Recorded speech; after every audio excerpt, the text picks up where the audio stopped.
The Ides of Bark is a wonderful dog festival that we've held now 4 times. We hold it in March. It's kind of patterned after the phrase Ides of March, which is a Caesarean phrase. Ides of Bark was a play on words that my predecessor started, Jerry Hyland. We have a number of activities today from the police canine unit. We have an animal kind of obstacle course.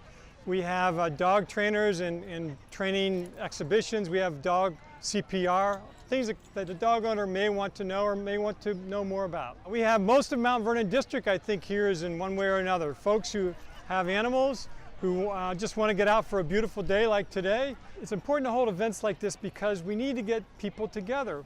Connections and love and bringing people together is what community is all about. We are a community, a special community called Mount Vernon. One that's unique in Fairfax County, and anytime we can find a way to bring those folks together for whether it's dogs or walking or biking or just a big community event, come here. You'll enjoy it. The best place to go for any event in Mount Vernon, we have a lot of events in Mount Vernon District. One of them is the Tour to Mount Vernon, which is the shirt that I'm wearing today. We hold that in the fall. But you can go to fairfaxcounty.gov/Mount Vernon.